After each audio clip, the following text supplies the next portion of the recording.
우리 모두는 각자가 올바르다. 아니야, 정확히는 옳다고가 맞겠다. 모든 사람이 올바른 것을 추구하는 건 아니니 생각하는 대로 생각하고 행동하고 살아간다. 모든 행동 방식은 나의 가치 판단에 따라 이익에 따라 선택하고 움직인다. 우리 인생은 B로 태어나 C를 하다가 D로 간다. 버스로 태어나 초이스를 하며 대수죽음으로 간다. 내가 지금 어떤 일을 하며 어떠한 직위, 어떠한 가정과 상태, 지금의 나를 만든 것은 나의 모든 선택에 의해 이루어진 것이다. 남 탓할 필요도 우리의 부모 탓할 필요 없이 당신의 선택에 의한 것이다. 나는 공부를 좋아하지 않는다. 머리도 좋지 않다. 하지만 내가 그렇지 못하더라도 도움을 받을 수 있는 것들은 많다. 내가 누구의 도움이나 조언을 받는다. 판단도 내가 하는 것이고 내 인생은 내가 사는 것이다. 누가 대신 살아줄 수 없는 것이다. 그러나 지금의 한국의 상황은 수많은 거짓 선동과 가스라이팅으로 세뇌가 되어 사는 사람들이 절반이다. TV에서 나오는 뉴스나 모든 정보들은 당신을 살리기보다는 반대로 죽이는 경우가 더 많다. TV를 바보상자라고 하는 말은 이에서 비롯된다. 현재 2025년을 살아가는 우리는 많은 정보가 넘치고 얼마든지 내가 똑똑하지 않다 해도 정보를 찾아볼 수 있는 정보의 홍수에 살고 있다. 하지만 그런 사람들이 더 똑똑해지고 나은 삶을 살아간다고 기대하고 예상했는데 과연 지금 우리의 삶은 예전보다 더 나아지고 괜찮은 삶을 살고 있다고 생각하는지를 본인 자신에게 물어본다면 과연 그러나? 대한민국은 국내 총생산 GDP 명목 기준 2016년 기준으로 세계 11위에 올랐습니다.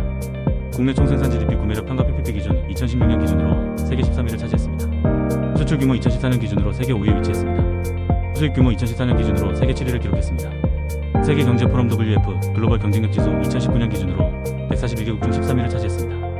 헤리티지 재단 경제 자유지수 2023년 기준으로 184개국 중 14위를 기록했습니다. 아시아의 자원이라고는 찾아볼 수 없는 나라에서, 그리고 나라는 북한과 남한으로 갈라져 세계 유일한 분단국인 나라에서 이것은 기적입니다. 한강이 기적이라고 평가했습니다. 1950년 6.25의 한국전쟁을 통해 우리나라는 세계 최고의 빈국으로 전락합니다.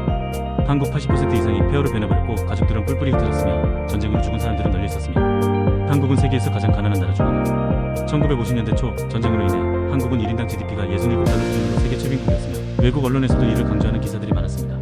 The Times TIM이 1953년 기사 6.25 전쟁은 한국을 두고 세계에서 가장 황폐한 국가 중 하나라고 표현. 서울이 폐허가 되고 한국의 산업 기반이 무너졌음을 강조. 에드워드 R. 머로 에드워드 R. 머로 미국 CBS 기자. 1953년 한국을 방문한 후 한국은 다시 일어서기 힘든 나라처럼 보인다는 취지의 방송한 서울은 더 이상 도시가 아니다. 마이너스 뉴욕타임스 NYT. 6.25 전쟁은 서울의 황폐한 모습을 보고 도시라고 부르기 힘들 정도로 초토화되었다고 보도. 당시 우리나라를 보고 올라온 기사였습니다. 하지만 대한민국은 포기하지 않았습니다. 그리고 미국의 원조가 있었습니다. 6.25 전쟁 이후 미국은 한국에 대규모 경제적 군사적 원조를 제공하였습니다. 전쟁으로 인해 한국 경제는 사실상 마비되었으며 미국의 지원이 없었다면 재건이 매우 어려웠을 것입니다. 미국의 원조 내용 1953만 1960년대. 미국은 전후 한국을 지원하기 위해 다양한 방식의 원조를 제공했습니다. 1. 경제 원조 1953만 1960년대. 미국 국제협력처 ICA 및 한미원조협정 1953년 체결. 1953년 한미경제협력협정 ECA를 통해 대규모 경제 원조가 시작되고 1953만 1961년까지 총 20억 달러 약 240억 원 당시 가치 규모의 지원. 식량 및 생필품 지원. 미국은 한국의 밀가루, 옥수수, 설탕, 분유 등의 식량을 지원하고 특히 구호 물자 피해 480을 통해 한국의 식량 부족 문제 해결을 도왔어. 미국산 밀가루로 만든 빵과 국수가 이 시기 한국인들의 주요 식사가 되고 사회 인프라 제거, 도로, 철도, 항만 등 파괴된 인프라 복구 자금 지원, 전력통신 공공시설 복구 프로젝트 진행. 이 군사 원조. 주한미군 1953년 제정. 1953년 한미상호방 위조약 체결 후 주한미군이 공식적으로 주둔한 한국 지원. 한국군 재건을 위해 군사훈련 및 무기 지원. 무기 및 국방비 지원. 미국은 전후 한국군 현대화를 위해 대규모 군사 원조를 제공. 한국군의 장비와 운영비의 상당 부분이 미국 원조로 충당되어 3기술 및 교육 지원. 미국 유학 프로그램 확대. 한국의 경제기술 발전을 위해 유망한 인재들을 미국으로 유학 보내. 이들은 이후 한국의 경제개발 계획의 경제교육원 등에 기여. 새마을운동 1970년대과 연결. 19만 5,060년대 미국의 농업기술 지원이 1970년대 박정희 정부의 새마을운동으로 이어져 미국의 농촌개발 프로그램을 벤치마킹하여 한국 농업 생산성이 향상돼. 미국 원조의 영향.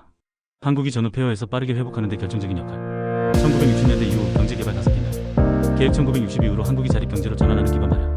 한국이 공업화를 시작할 수 있도록 산업 인프라 및 기술개발 지원. 하지만 1960년대 이후 미국의 원조가 점차 줄어들면서 한국은 자체적인 경제개발 정책을 추진하게 되었고 이후 한강의 기적이라는 놀라운 경제성장을 이루게 됩니다. 앞에 언급을 했듯 저는 40대 중반으로 아날로그 세대에서 디지털 시대를 살아왔습니다. 어렸을 때 오디오판을 시작해 테이프, CD, MP3 그리고 스마트폰을 거쳐왔습니다. 다이얼 전화기부터 해서 버튼 전화기, 삐삐, 휴대폰, 지금의 스마트폰으로 사용하게 됩니다.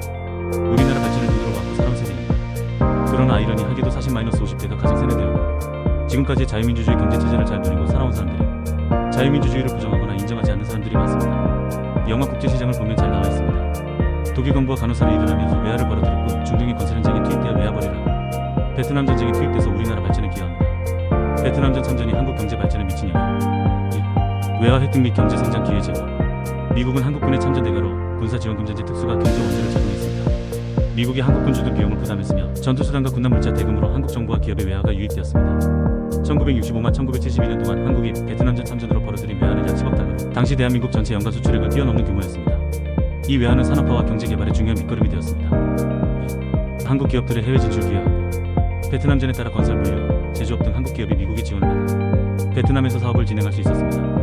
현대건설, 대우, 삼성물산 등 한국 기업들이 베트남에서 미군 기지 건설, 항만 건설 사업을 맡으면서 해외 건설 사업의 기초를 닦는 계기가 되었습니다. 이후 중동 건설 붐 1970만 1980년대로 이어지는 발판이 마련되었습니다. 4. 국내 산업 발전과 기술 습득. 베트남전에 사용된 군수 물자 전투복, 군화, 식량, 무기 등의 납품이 한국 경제에 활력을 불어넣었습니다. 한국 기업들이 미국의 군사 및 산업 기술을 습득하면서 산업 전반에 걸쳐 기술력이 향상되었습니다. 4. 한미 관계 강화 및 경제 지원 확대. 베트남전에 적극적으로 참전한 덕분에 미국과의 관계가 더욱 강화되었고 한국은 미국으로부터 경제 원조와 기술 지원을 계속 받을 수 있었습니다. 베트남전 참전 후 미국은 베트남 차관 비에트남 원론주가 같은 형태로 경제 지원을 제공했고 이는 경부고속도로 건설 및 중화공업 육성 등 한국 경제 개발에 직접적인 영향을 주었습니다. 결론 베트남전 참전은 한국 경제 성장에 중요한 역할을 했다. 베트남전 참전으로 인해 한국은 외화 확보, 해외 진출 경험, 기술 발전, 한미 관계 강화 등의 효과를 보았으며 결과적으로 19만 6,070년대 경제 성장 한강의 기적의 밑거름이 되었습니다. 지금의 6,070세대들이 희생으로 만들어 놓은 한강의 기적으로 인하여 지금의 풍요로운 삶을 살고 있는 것이 사실입니다. 그런데 해조선이라는 말을 합니다.